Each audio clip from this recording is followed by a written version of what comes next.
one of the quotes that you referred to is John Dewey in your Miseducation book, and I'll just read it. The ultimate aim of production is not production of goals, or goods, I'm sorry, but the production of free human beings associated with one another on terms of equality. Could you just maybe end with a few comments about that?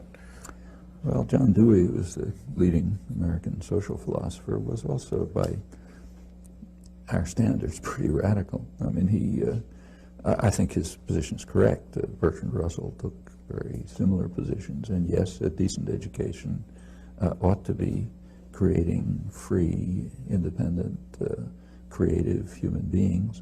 It doesn't have to be developing them, it has to be allowing them to follow those natural instincts. Those are natural among children.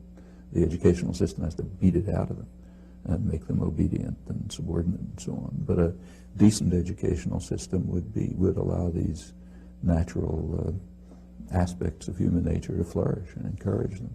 And it would be part of developing a free and democratic society of real participation.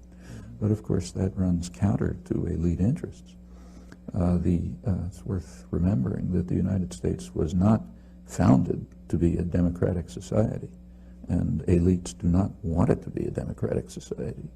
It's supposed to be what political scientists sometimes call a polyarchy, a system basically of elite decision and public ratification.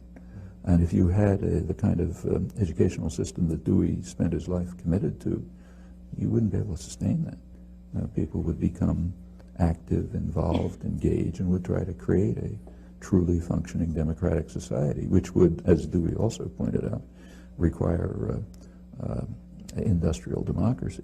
That means democratizing production, commerce, and so on, which means eliminating the whole structure of capitalist hierarchy.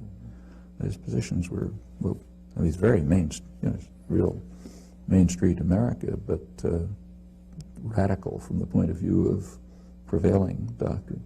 And I think he's quite right about that. In fact, just to go to politics, Dewey also pointed out that until that's done, unless that's done, politics will remain what he called the shadow cast by business over society, and the educational system will be a system of indoctrination and control. I was lucky as a kid to be sent to a Deweyite school, and it was quite an exciting experience.